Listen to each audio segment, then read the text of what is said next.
నెల్లూరు జిల్లా ఉదయగిరి నియోజకవర్గం వింజమూరు మండలం సచివాలయం 5 పరిధిలోని హెల్త్ క్లినిక్లో దొంగతనం జరిగినట్లు ఎమ్మెల్యేహెచ్పీ విజయలక్ష్మి తెలిపారు. స్థానిక పోలీస్ స్టేషన్లో ఫిర్యాదు చేయగా ఏఎస్ఐ వచ్చి పరిసరాలను పరిశీలించారు. కంప్యూటర్లు, టేబుల్, కుర్చీలు చోరీకి గురైనట్లు గుర్తించారు. గతంలో కూడా తలుపులు, కిటికీ అద్దాలు పగలగొట్టడం వంటి ఘటనలు చోటు చేసుకున్నట్లు విజయలక్ష్మి వివరించారు. హెల్త్ సెంటర్ వద్ద మందుబాబులు గుమికూడుతుండడం, వీరి చుట్టూ అనుమానాస్పద కార్యకలాపాలు పెరుగుతున్నాయని ఆమె తెలిపారు. ఈ ఘటనపై పోలీసులు దర్యాప్తు ప్రారంభించారు. దోషులను త్వరగా పట్టుకోవాలని స్థానికులు పోలీసులను కోరుతున్నారు. మీరు ఆయనకి ఇస్తే ఆయన నాకు కాల్ చేస్తారు. ఎవరైతే మీకు ఇన్ఛార్జ్ చేస్తారో మధ్యలో పార్టీ విండోలో కూడా ఉండే విండోలో కూడా ఉండే అట్లాగా సార్ అంటే మండే వచ్చారు. మీరు ఆఫీస్ రన్ చేసుకోండి. అప్పుడు అయిపోయిందా లంచ్ బ్రేక్. ఆఫీస్ చైర్, ఒక సిట్టింగ్ అంటే అంటే వాళ్ళు వచ్చారు, పోలీసులు పెట్టి తీద్దామని తాళం తీద్దామని చూశారు. మండే మార్నింగ్ వచ్చేసరికి తాళం అంటే తాళం మారిపోయింది. మండే వచ్చేసి వాళ్ళ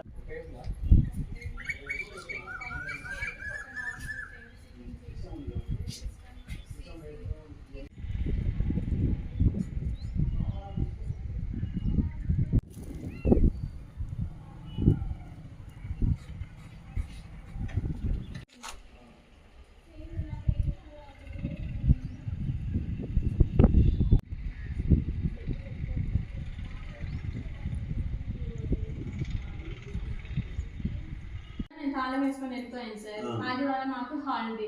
సోమవారం మార్నింగ్ వచ్చేటప్పటికి తాళం మార్చారు. నేను వెంటనే మా మెడికల్ ఫస్ట్ పంచాయతీ కార్యదర్శికి నేను కంప్లైంట్ ఇచ్చాను. సోమవారం శనివారంతో లాస్ట్ నిన్న మొన్న అంటే మేము ఎంపీడీ ఆఫీస్ దగ్గర ఉన్నాం సార్. తాళమే మార్చేశారు.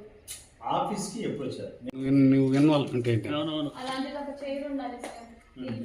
విజయలక్ష్మి, నేను వింజమూరు 5 హెల్త్ సెంటర్లో ఎమ్మెల్యేహెచ్పీగా వర్క్ చేస్తున్నాను, చాకల్కొండ పిహెచ్సి పరిధిలో. శనివారం నేను డ్యూటీకి వచ్చి మధ్యాహ్నం 2 గంటలకి వెళ్ళేటప్పుడు తాళం వేసుకొని వెళ్ళాను. యథావిధిగా సోమవారం డ్యూటీకి వచ్చేటప్పటికి నేను వేసిన తాళం కాకుండా వేరే తాళం వేసి ఉండటం గమనించాను. వెంటనే మా మెడికల్ ఆఫీసర్కి ఇన్ఫామ్ చేస్తే పోలీస్ స్టేషన్లో కంప్లైంట్ ఇవ్వాలి. ఫస్ట్ మీ పంచాయతీ కార్యదర్శికి కంప్లైంట్ ఇచ్చి తర్వాత పోలీస్ స్టేషన్ దగ్గరికి వెళ్ళు కంప్లైంట్ ఇవ్వు అన్నారు. అలానే పంచాయతీ కార్యదర్శికి లెటర్ ఒకటి పెట్టేసి వెంటనే స్టేషన్కి ఇన్ఫామ్ చేశాము.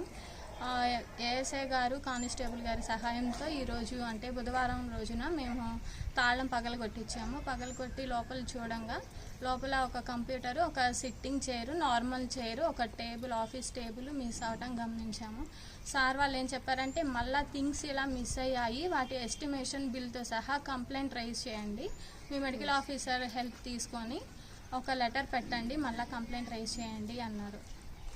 డ్యూటీకి వచ్చే టైంకి ఇక్కడ చాలామంది కుర్రపిల్లలు చేరి డ్రింక్ చేసి ఉన్న బాటిల్స్, సిగరెట్ చేసి ఉన్నవి, స్మోక్ చేసి ఉన్నవి అవన్నీ పడటం చాలాసార్లు ఇప్పటికీ నేను జాయిన్ అయ్యి 3 ఇయర్స్ అవుతున్నా కానీ ఇప్పటికి ఇది 3-4 సార్లు జరిగింది. అయినప్పటికీ మేము కంప్లైంట్ ఇచ్చాము, అయినా వాళ్ళు ఇలానే చేస్తూ ఉన్నారు. కొంతమంది పిల్లలు అయితే మగపిల్లలు డ్యూటీకి వస్తున్నప్పుడు కూడా చూసి కామెంట్స్ చేయటం, మేము వచ్చి తలుపులు తీసుకుంటున్నా కానీ ఈ ప్రాంగణం నుంచి వెళ్లకుండా ఉండటం, కామెంట్స్ చేయటం చాలా ఇబ్బందికరంగా కలిగిస్తున్నారు. దయతో పై అధికారులు కఠిన చర్యలు తీసుకోవాల్సిందిగా కోరుచున్నాను.